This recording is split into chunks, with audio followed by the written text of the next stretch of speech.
Hello folks, welcome back. This is March 2nd, 2021's daily log entry for the ICT Mentorship.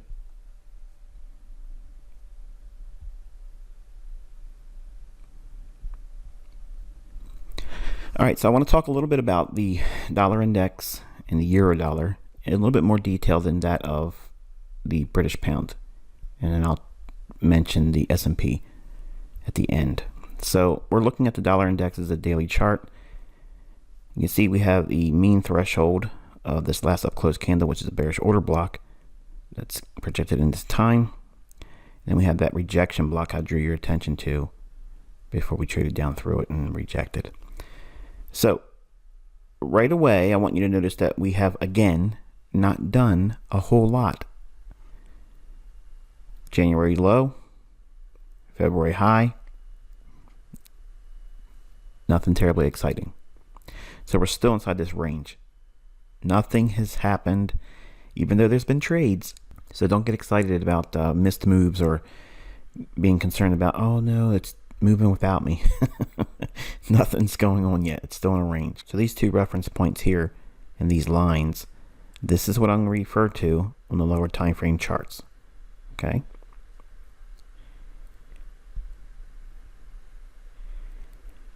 So here's that daily bearish order block mean threshold and the rejection block on the daily chart, okay? So now we're looking at the dollar index. This is that market maker buy model. This is the original consolidation. Okay, so just look at what we've done here. And this is kind of like a, I guess it's a knack or an experience thing where your eye just gets used to seeing it and finding it. And it's, I guess it's like the fair value gap. You know, when you first are introduced to it, you're like, what am I looking at? And then all of a sudden you start seeing them everywhere. This is just a matter of looking at where you can see a clear consolidation. And it doesn't always look like a perfect box, okay? What I usually look for is some key high. Okay, what makes this a key high? Well, it turned and traded a lot lower and broke a significant low. So in here, I'm going to frame out where a consolidation would be. And that's what I'm delineating here. And the return to the consolidation. So a market maker buy model is a consolidation, a break lower, return back to consolidation. That doesn't necessarily have to happen. Not all of them will have that. So through your time in this mentorship, you will see me refer to market maker buy models and sell models that do not have the return to the consolidation. Okay, it doesn't need to do that, but we expect it to. So it does so here, then it trades off again from distribution, which is that high, trades one more time up into distribution again, sells off into smart money reversal. Then the market will rally, come back down, provide a low risk buy, reaccumulate. It's picking up more buy orders that match up with the old areas of selling. And then it rallies up and runs out the original consolidation high where there's buy side liquidity. And then we have 30 pips stop run above. And we run just a little bit above that, but 30 pips is a good ballpark measurement. And also trading up into that mean threshold. Okay, so a lot of things converging here. Now, this was where I said we're basically done. It can go up a little bit more, but this is the remaining portion of it.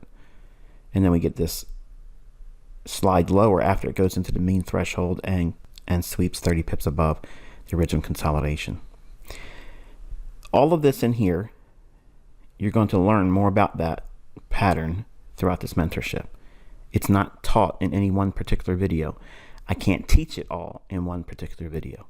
Okay, you're going to see this layering effect over time and how all these things work together. In short, I want you to think about how you as a trader imagine taking signals. In other words, what makes the trade ideas seem significant enough for you to consider taking a trade? Some of you are just really into the optimal trade entry, and that's fine. Others, you like your order block. Now you have the fair value gap. Some of you now have institutional order flow. You have breakers, mitigation blocks, and things of that nature. I want you to think about how the market is predisposed to go higher when we get down to this level here, and then how we framed out ideal entry points here that led to a run above this old high. The easiest way for me to make the most significant turning points are defined with my market maker buy model and sell model. Now this is a buy model because you're buying at a low risk level down here with smart money. You won't always get this entry. This is where you've been doing it for a number of years after becoming a charter member.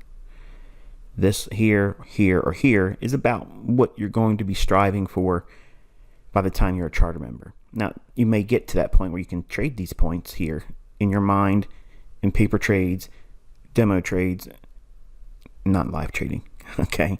It's important that you're reminded of that. But we're focusing here.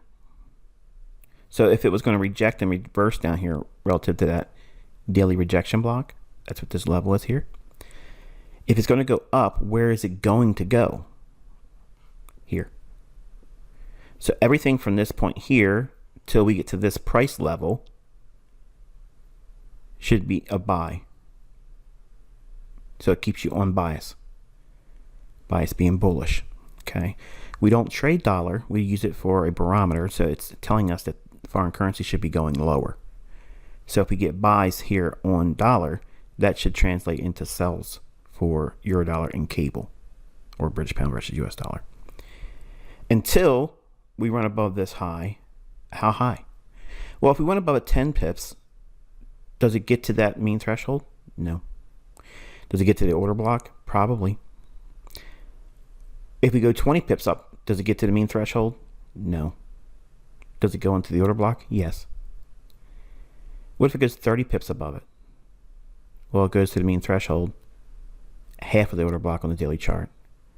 And we also have this run from here, consolidated, a measured move idea, which lines up with that mean threshold as well. And measured moves are just simply this low to this high added to this low projected up. It's essentially that level here.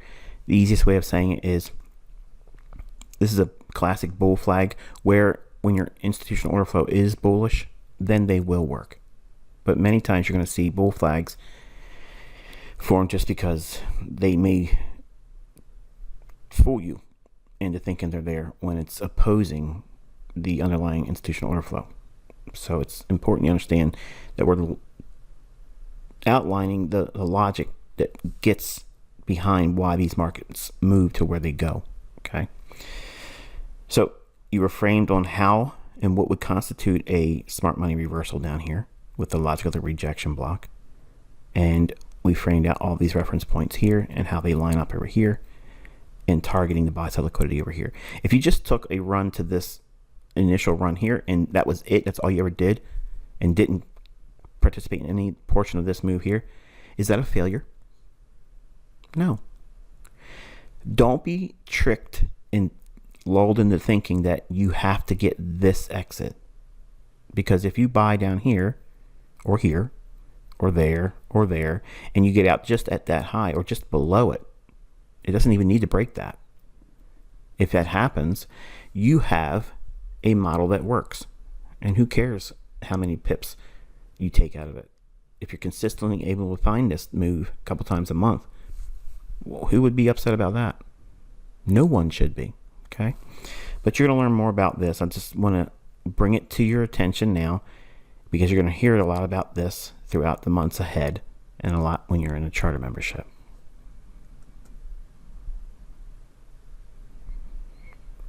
Now here's the 15-minute time frame. You're probably thinking, this feels like a midweek review. Midweek review is going to be real short when it comes to reviewing. And again, we're going to start pouring into lessons. So I'm giving you some of that now. So it's not just, here's what happened. I'm giving you logic and the reasons why some of these things panned out as the way they did. Again, smart money reversal on that Thursday last week. All of the key buy points at reaccumulation. The old high. This level here is that old original consolidation high, and it trades up into and breaks down. We have a small little fair value gap there, which it trades up into right there, and it's also institutional order flow entry drill. We also have a breaker in here. Okay, not this one. Even though we can go down to a 1 minute chart and such and look at that and say, oh, well, you know, that's a breaker too.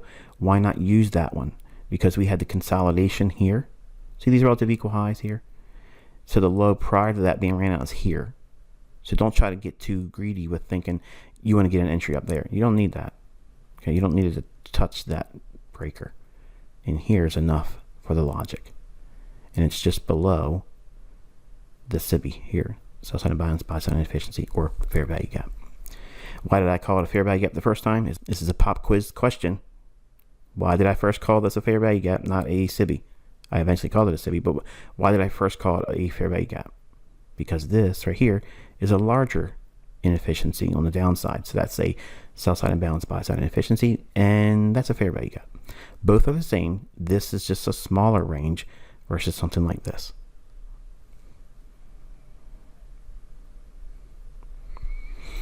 Moving into the 15-minute time frame, I gave you a what do you see exercise on my community tab today on YouTube. And these relative equal lows I kept out of the picture, okay, because I wanted you all to go to your charts and see what it was aiming for. You should be looking for these in your charts because that's where sell side liquidity resides, and if it's dropping, it's going to want to go into that. We do have a lower one here. It may be a level that we may want to sweep overnight, and then back up into here. Here's that breaker, these consecutive down close candles prior to these relative equal highs being taken out. It could have traded up to here, but I'm teaching you the logic that my mind goes to this first, because the relative equal highs, that is a PD array. While this is a short-term high that gets ran out, yes, I will admit that's true. But if we have relative equal highs prior to something like that forming, I'm going to look at the low prior to that. So if we break down through, this is the level that's going to be most important to me. And you can see the market trades up into this sell side imbalance, buy side inefficiency, or fair value gap. And it does so in New York with institutional order flow entry drill, and then sells off, comes back up into mitigation here, sells off again, and attacks the sell side liquidity there and reaches into it at London close at noontime. If you look at the daily range in this regard, it's the open, rallies up, creates the high of the day, continuation in New York, makes the low of the day in London close. So again, this framing is a scalper's daily range. So we're looking at midnight to noon New York time. We're going to teach more about time, but for now and for a couple months, we're going to be working with this range here. Okay, and then we'll evolve into true day.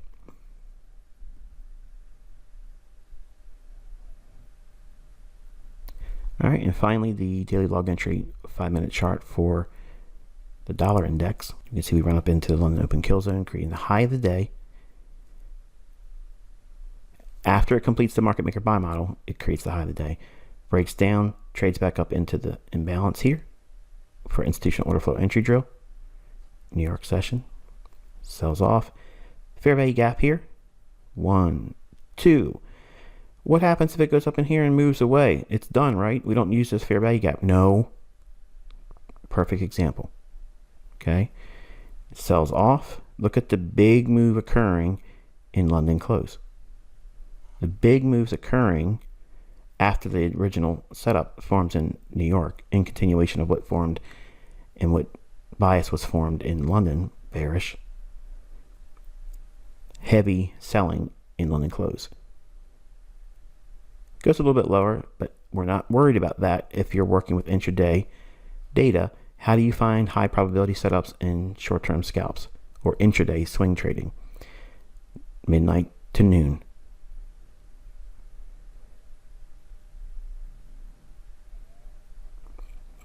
Euro dollar. Here's our fair value gap I mentioned that would likely be traded up into. Here's the mean threshold of the bearish order block here, extended out in time. So there's your two levels in here that you'll see on the lower time frames. In this box here, I want you to see where this is in relationship to the daily chart, because I'm going to show you the market maker sell model here. Doesn't look like it here, especially for those that are new and don't know exactly what that is yet. But I'm actually teaching it to you right now. So the original consolidation is in the daily chart here, but we don't see it in the daily chart. But the logic behind it is there. So remember, there's a bullish order block, traded down into here. And I said, okay, we're going to look to see if it wants to trade higher. If it trades above here, we have a buy side liquidity pool here, and it'll use that to springboard into the fair value gap up here. Well, we traded through it here and ran it right up into the fair value gap. Since then, traded softer and back below this low into a discount array in the form of a bullish order block mean threshold. Half of this down close candle is the mean threshold. That's a sensitive price level. You'll learn about that as you get more into the mentorship, and if I'm not mistaken, I covered a lot in month 4. Now here is the market maker sell model, which is the opposite of what we saw in the dollar index with its buy model. This is a sell model. We have an original consolidation. It runs up out of the consolidation, comes back down into it. Okay, this does not have to happen, but if it happens, great. If it doesn't, it doesn't matter. But this is a reaccumulation. What is reaccumulation? So what's happening is smart money's buying down here, and then they're buying it in here, and then it drops back down and they buy more of it here with all the things that I talked about. Go back and look at all the other notes and annotations.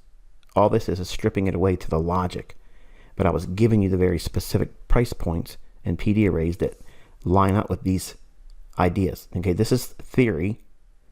I gave you the fine details day by day.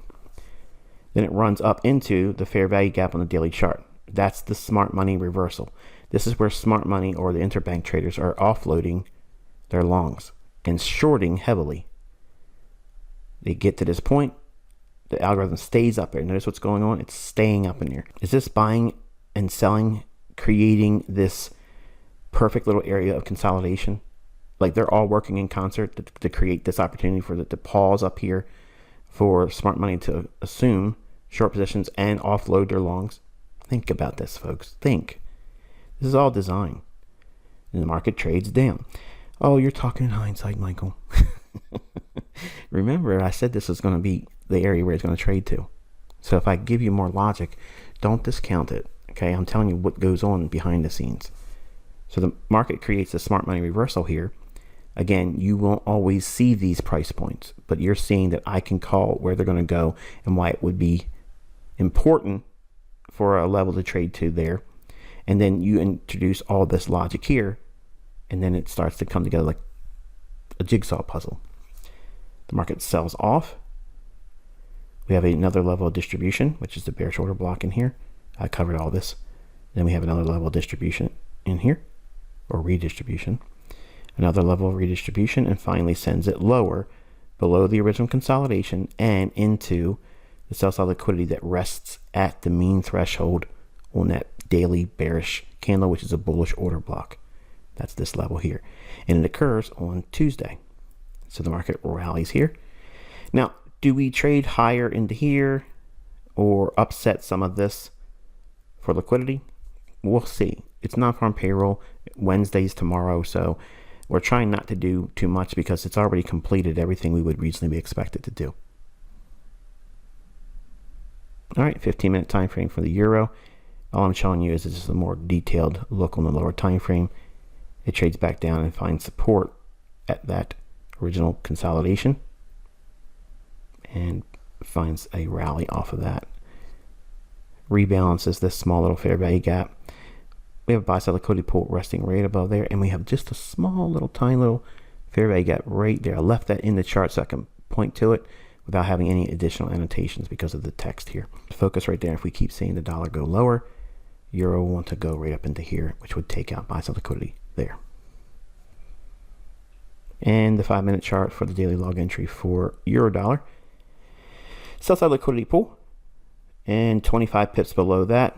Doesn't get to 25 pips, but I gave you that framework so you can see how, if you were expecting that, it just fell short of it before creating a turnaround here in the London Open kill zone. Support at the original consolidation during New York, rallies, institutional order flow entry drill here, rallies, and then noontime high of the day. It does go higher, but I'm framing the shortest time window to frame a daily range, which is midnight to noon New York time. The daily range would look like this: open, low of the day first, high of the day on the close. Power 3. Finally, British pound. We're just doing the 5-minute daily log entry for this pair. We have a buy sell liquidity pool here, and these levels here, I'll show you that again on the midweek review. This is a 1 hour imbalance, premium level, discount level. For homework, if you don't know what that is, go back and look at the charts and you'll see it.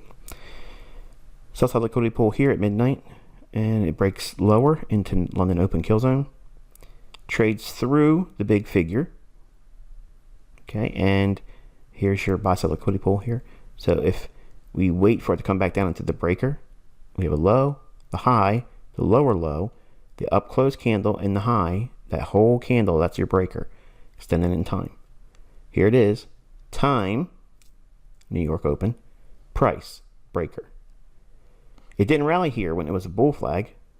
It trades down into optimal trade entry, which is keyed off of this short-term swing low and this short-term swing high. Drops down into optimal trade entry and the big figure within New York Open. Consolidation in here, retraces one more time, order block, rallies. Institutional order flow, entry drill there, and then finally pushes into the close of the day. Consolidate a little bit more, but again, this pair, just don't want to touch it. I feel heartbroken in a way because I haven't done a whole lot with it, and this has always really been my favorite pair to trade, but for the last year, I have not had a whole lot of trades in this pair. All right, finally, I want to talk a little bit about S&P. Yesterday, I talked about some of the confusion I had for the new members coming in when I said I felt that it was problematic for stocks with the interest rate and some of the things I mentioned. I'm not going to repeat it all because it's already in video from the weekend. We don't want to sell short when we're in the deep end of the range. So the high to low, this would be like an oversold condition. If you had an indicator, like if I was plotting an indicator, you would clearly see you were oversold. You don't want to sell short when you're oversold.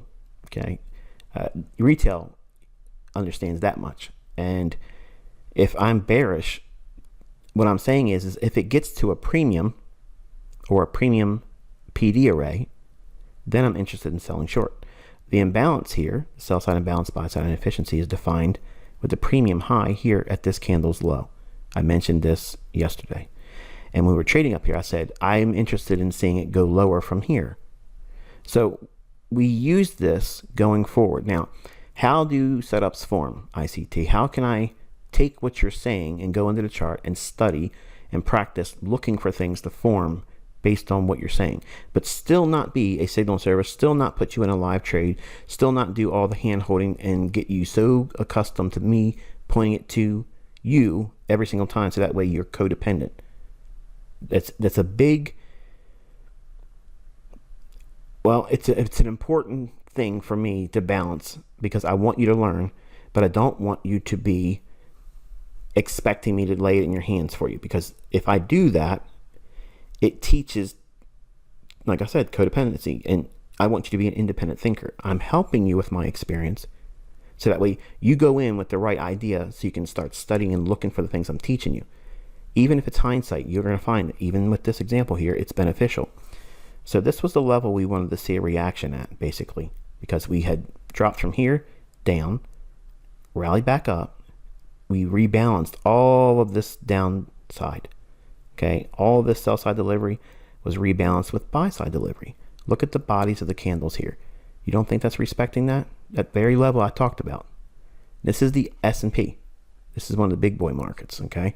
We're not talking about Forex scam markets, guru scammers, Instagram guys.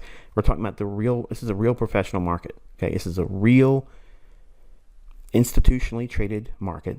Okay. There's a lot of liquidity in this market. And if Forex ever dies the death of one currency, I'm going to trade the S&P in the bond market. Okay. There's no reason why you guys should be sending me emails in fear.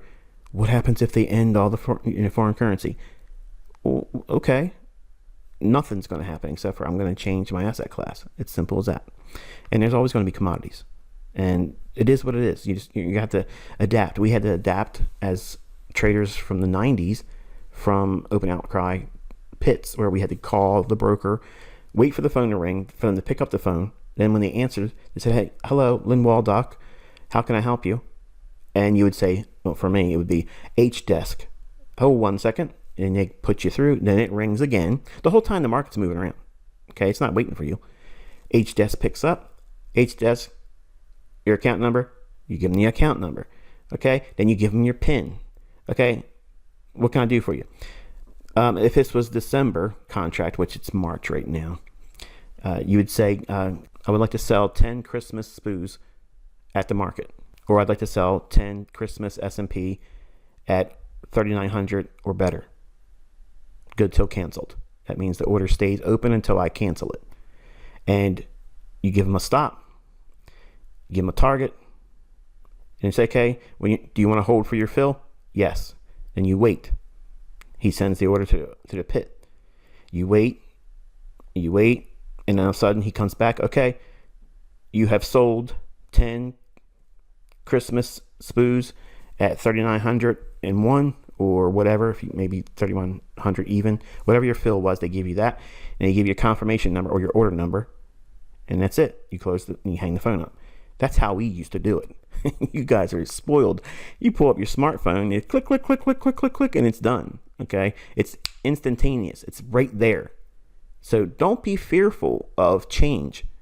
If they all go away and there's no wide selection of different countries' currencies, because it all goes under one currency, I don't personally think I'm going to be here for that. But if I am, I'm going to trade another market. It just won't be a currency. So there's nothing to worry about, folks. There's absolutely nothing to worry about. There's always going to be some kind of speculation. Okay, so if that speculation is available, it's going to use the things I'm teaching you. Or at least that's my belief and that's my faith. Okay, so there it is. But back to this level here. This level here is where we were outlining the idea, or I was outlining the idea yesterday, that I would like to see it sell off from there. Now, you may be wanting to see this type of move when I say that, but go into this area here, like I'm going to show you, and you'll see how it forms the setup. Here's your key level. So this red level here to this blue level. Why this blue level?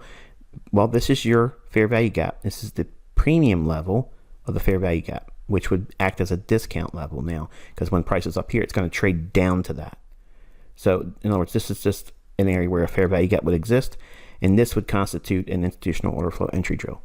Doesn't necessarily mean it's a buy. It just means that that's a good level to take profits if you're short. Where are you going to be short at? Look at the bodies of the candles respecting that level right there. Do you see this logic anywhere in supply and demand? No. They're going to be up here waiting for something up here. How about support and resistance? Nope. That ain't giving it to you either. It's this. Sell side imbalance, buy side inefficiency. The market remembers that level right there.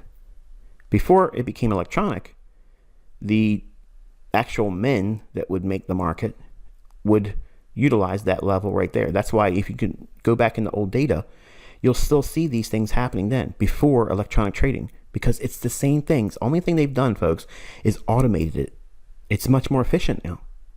People aren't lazily working. They're not missing the timing that would be appropriate. It's just perfectly streamlined now. And that's a good thing. That's a wonderful thing. Speed and efficiency is what we have been gifted with by them making changes, because they want it easier for them too. But once you understand what they do, they can't hide it. So we're just going to ride on their coattails and it's done. So let them make all the changes they want in the marketplace. It's just going to be making it easier for them to make money. And as long as they're making money, I'm making money. All right, so we're going to drop down into the 5-minute chart, wrap this video up. Here's that first touch into that level last night. As I was talking to you, we would see some selling at that level, and that's the premium level of that SIBI, okay, on that 4-hour chart. Market breaks down, creates an imbalance right there. Gets too far ahead of itself, comes right back up into the bearish order block right there with the fair value gap. Optimal trade entry here, here, here, sell. Whoop, goes down. See this sell side imbalance, buy side inefficiency? See this candle's high right here? If the market trades up to that high or a little bit higher, you can be a seller. Boop. Sells off. Okay. If you were just taking the buy stops above here and using institutional order flow entry right there and just targeting that low from here to there, that is a trade that I would take personally. That is a trade that I personally would take. I would take this one as well, fair value gap, because the context of what I just outlined here, it starts to break down quickly. Well, what do you have here? Optimal trade entry. What time of day is this? London open. Oh, this works there too. Yeah. Fair value gap, buy side liquidity right here. Optimal trade entry, sell off. Where are you going to target? Right there. That's enough. Then look what happens. Whoop. One more time, back up into the fair value gap. I know I shouldn't do the sound effects, but that's how I do it when I talk to my youngest son with these charts.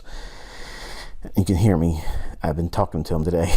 I'm stuck in that mood. I apologize. I'm not going to edit it out, so don't hiss and moan. So we have the sell side delivery here and attacking this low. So it creates offset distribution, and it trades into that daily fair value gap in the form of institutional order flow on the daily chart. So the time frame perspective is we are at institutional order flow entry drill as a buy right here. So if you were selling back here or here, here, or here, this is something you want to be aware of, because you want to definitely have something taken off, because otherwise you will ride through this. And it trades all the way up into that level again on the 4-hour. Look at the sensitivity there. Again, it's not supply and demand. It's not support and resistance. It's not Elliott wave. It's not any of that stuff. This is real institutional market theory, and then how price is delivered. Small little fair value gap here after this reaction. So if it trades there, we wait. We want to see what it's going to do. It hits it and rams it lower, leaves this low imbalance. Well, when it trades back up to there, what would you expect to see happen? Rebalance and go lower. SIBI, institutional order flow entry drill. What do you aim for? Rejection block. See if you can get a piece below that. Does so right there. We also have a rejection block here. Goes below that, and then we get this run here and the rejection block there as well. Hits and sweeps it. It goes higher one more time, right back to some random level over here. Something completely random. You would never expect something like this to occur. I'm being facetious, I know. Market trades lower. Sell side imbalance, buy side inefficiency. Trades back up. The body's respecting it, basically. Bearish order block, the highest up close candle, biggest beefy body candle. There's your order block. Optimal trade entry for the PM trend on Tuesday. See this dotted line right here? The reason why it's dotted at noon, this delineates the split of the daily range for SPOOs or S&P. So in the morning, you have a trend in the morning. Okay, so here's when the market opens up for stocks, and this is the mood that you would trade for the morning session. And then you go square, flat throughout lunch, between 11 o'clock and 1 o'clock in the afternoon. Then typically around 1:30, 2 o'clock, then the PM or afternoon trend forms for S&P. This is how I did my work every single day as an S&P trader, every single day. PM trend creates the high, low, optimal trade entry, sells off. What's it aiming for? Liquidity below this low and this low, relative equal lows. And it should go a little bit lower than this one because this isn't enough for me. So I would expect this to go a little bit lower. How much lower? You have to go back to that 4-hour chart and then back to the daily chart and the things I mentioned. And we'll see how we get the rest of the week delivered. But you can see what I showed you is how you find where the setups will form. I'm never going to run out of setups. I'm never going to run out of yeast. Okay, this baker can find dough. Okay, and I'm teaching you how to do it. But you have to find the setups yourself that speak to you at these levels. So once you identify what you're looking for, then you just go in and you study that level and watch what forms. If your eye jumps to these little openings where the fair value gap is, then that's your setup. If yours is the optimal trade entry, that's the setup, that's yours. If it's the turtle soup, old highs, ran out to the level we expect, and you're selling short there, that's the highest form of courage and understanding, and you're going to get the best fills all the time. All of you want to do these, but in reality, you're willing to wait and want to do that. You want this because it's sexy.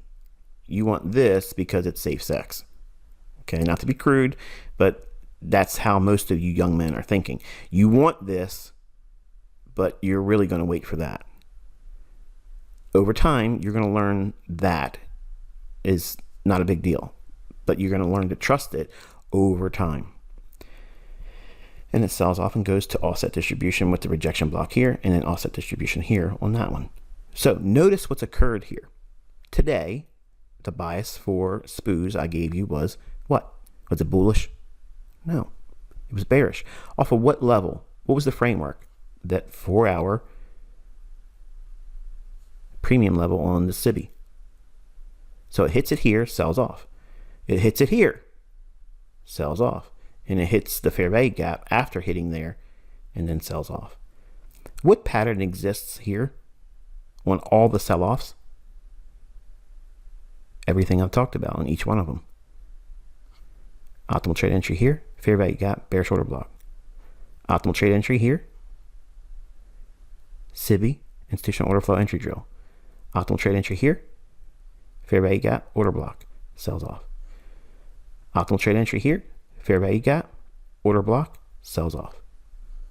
Fair value gap, context is at, it already hit this and it's going lower.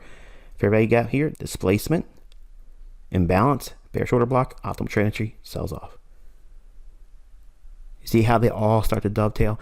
What you're going to find is a lot of the things that you're sweating and worrying about right now, what pattern should I look for? What if I pick this pattern and really I'm not going to do as well if I did this other pattern? Because I used to do that stuff too.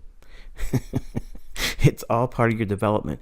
Once you find something that your eye jumps to and you see easily, once you see that one pattern, learn everything else I'm giving you, but you're going to find that those things are going to complement and build up those setups around that particular pattern that you have grown closest to. The comfort level that you find in looking for the things I'm teaching you, I'm leaving that for you to discover because that is all personality based. I can't push you into a mold. I can't take you and say, okay, I have this big cookie cutter that's shaped like the ICT logo. Okay, and I'm going to mash you down, beat you flattened out, okay, and get rid of all the bad retail stuff in you, make you all flat, roll you across the counter, and I'm going to take this ICT logo cookie cutter and mash it into you. And then here you are, you're shaped in the form that I want you to be in. That doesn't work, okay? It does not work with me. It will not work with any other teacher or mentor for any other thing, okay? Not just limited to trading. To be successful, you have to bring your own personality into this. You have to bring that. And that's why in the first beginning months of this mentorship, really the first half, it's all about figuring out how you're going to derail yourself. And if you can figure out where those problem areas are and then replace them with positive reinforcements and things that help you cope with learning more things and not derail yourself, you will replace those bad habits and character flaws, because we all have them, folks. I still have character flaws. I don't get the best exits. There's one for you. So if you think about the first half of this mentorship and understand that it's pruning all of the things that's going to be stealing your ability to succeed and grow faster. Not that I'm trying to speed you along, but it's going to impede your growth if you keep these bad habits. And if you keep these bad habits and you go to live trading, you are going to find out how painful they are. You need to replace them while you're learning. Because if you replace them while you're learning with no trading with money, no trading with a demo, you're going to find that trading is easy. It's absolutely easy, but it's impossible. Okay? Trading is the most cleverly disguised impossibility. It's easy. It's so easy until you put live funds in. And then all of a sudden, you're wrestling with somebody. And it's you. But you're going to swear up and down, it's that evil broker. It's those market makers. They're doing it to me.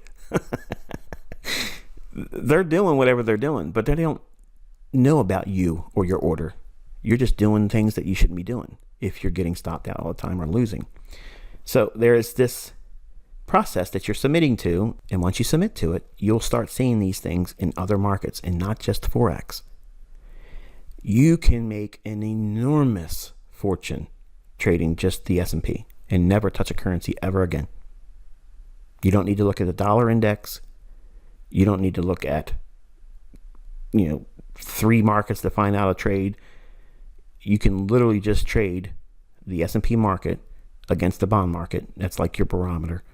Okay. And it tells you whether the trades are going to be big or just something small. And you'll learn all about that. In this mentorship, I'll teach you all that. But I wanted to take the time to revisit the difference between what I said on the weekend, where I said, it's problematic and I would really look for weakness unless it trades above this old high. And when I was looking at the chart for the S&P. But when we went into yesterday's analysis, I went right in there and told you, okay, because there was confusion, the new students were saying, hey, look, I expected this to go lower. And look what it did. Yeah, it went where we want to see it. We want to see it trade up to a premium. It's got to get overbought. Okay, let me speak to you in that term because many of you probably understand that.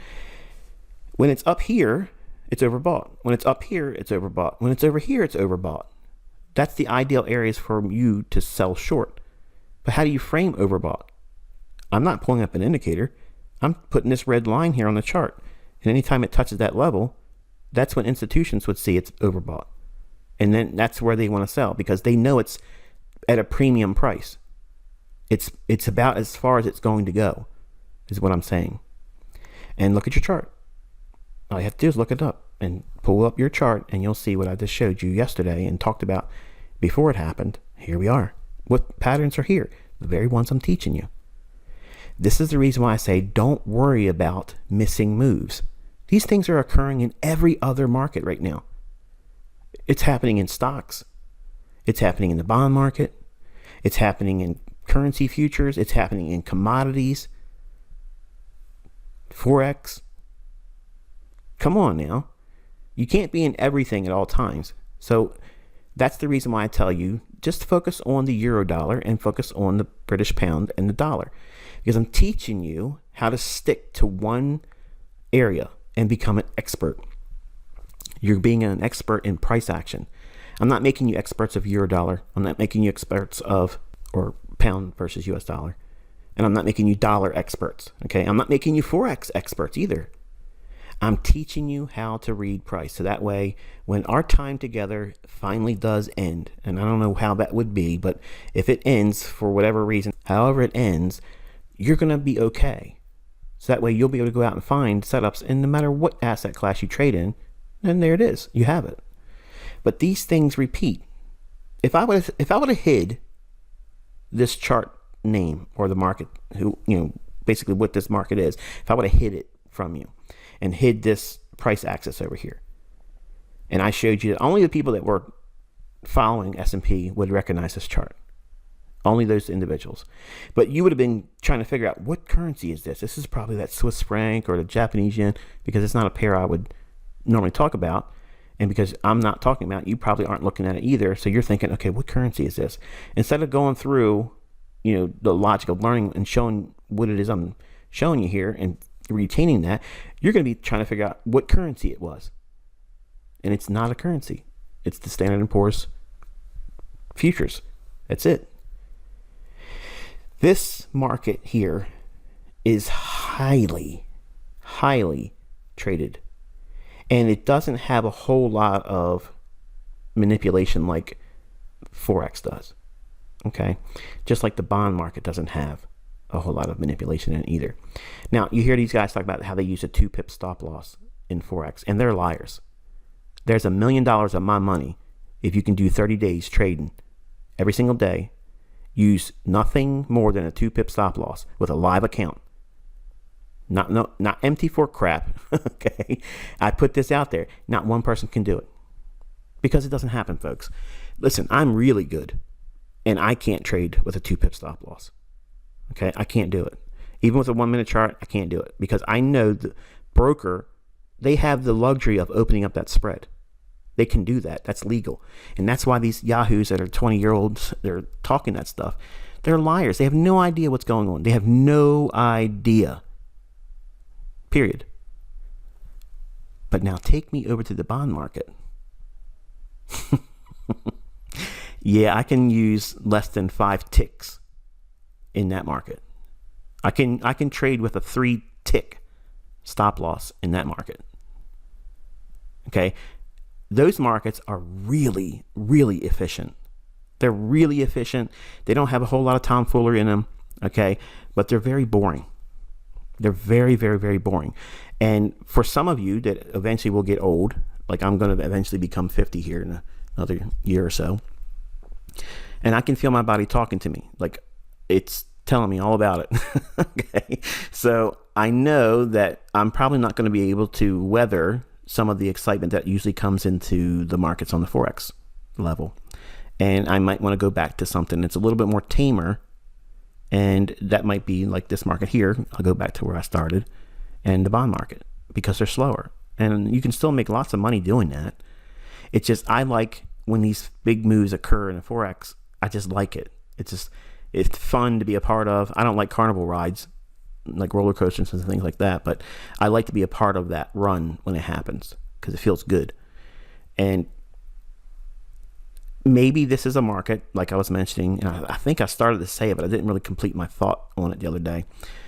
You know, a lot of students come in here thinking they're going to just learn Forex, and they discover that they learn how to do all kinds of trading, not just Forex. Because what I'm teaching you is price action mastery, not Forex. I'm not teaching you to be a Forex trader. I'm just teaching you price with my favorite markets at the time, which is euro, pound, dollar, and trading it against the dollar. That's my favorite markets right now. Will it be my favorite markets 5 years from now, 10 years from now? I don't know. It could change and make me go back to this market here, which I'm showing you. This is the same stuff I was doing back in the 90s. It's been just like this all this whole time. So there's no reason for you to worry, okay? Stop worrying and stop sending emails. What happens if it goes to one world currency? What happens if this woman's report is true and they're trying to do this and they're trying to do that? I have a different opinion about where I'm going to be if that happens, okay? I'm just going to leave it at that. I don't think I'm going to be around for that. So if it happens, then I'll adapt and do what I'm showing you here. Isn't this the same kind of stuff I'm teaching you with Forex? Absolutely. It's all time delivered, and it's all relative to price. So time and price still dictates everything. There's no reason for any anxiety. There's no reason to rush. You need to know what you're doing before you put in a live trade. Period. And you need to be bored with it before you ever put a live trade on. If you're not bored and see ridiculous levels of consistency, I mean, you know this is the way it's going to be. And that doesn't sound like the books teach. Okay, these other authors out there, they're going to teach you to accept, to believe that you're going to get it wrong more than right, but use money management and you'll survive. I don't want to do anything like that. Who wants to do that?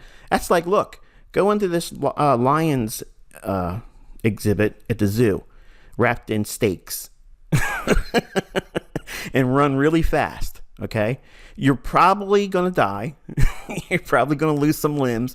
But hey, look at the excitement factor of maybe surviving it.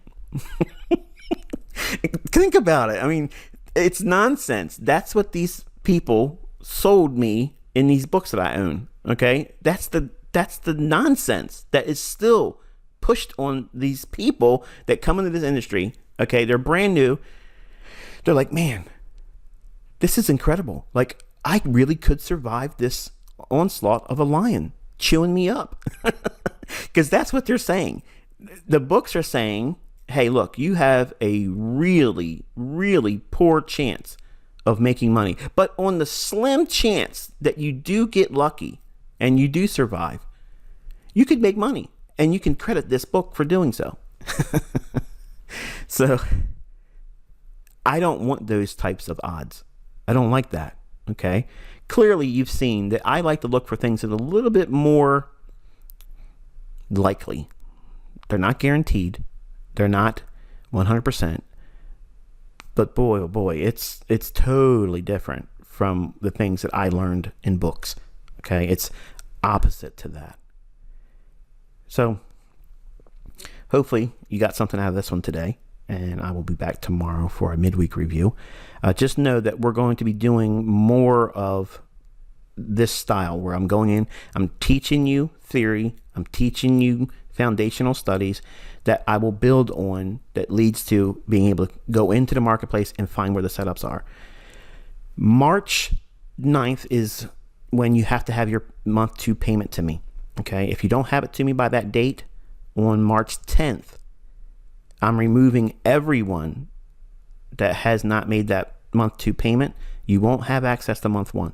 Okay, so I have people emailing us, and my staff's telling me that I have to talk about it right now because it's a lot of you doing it.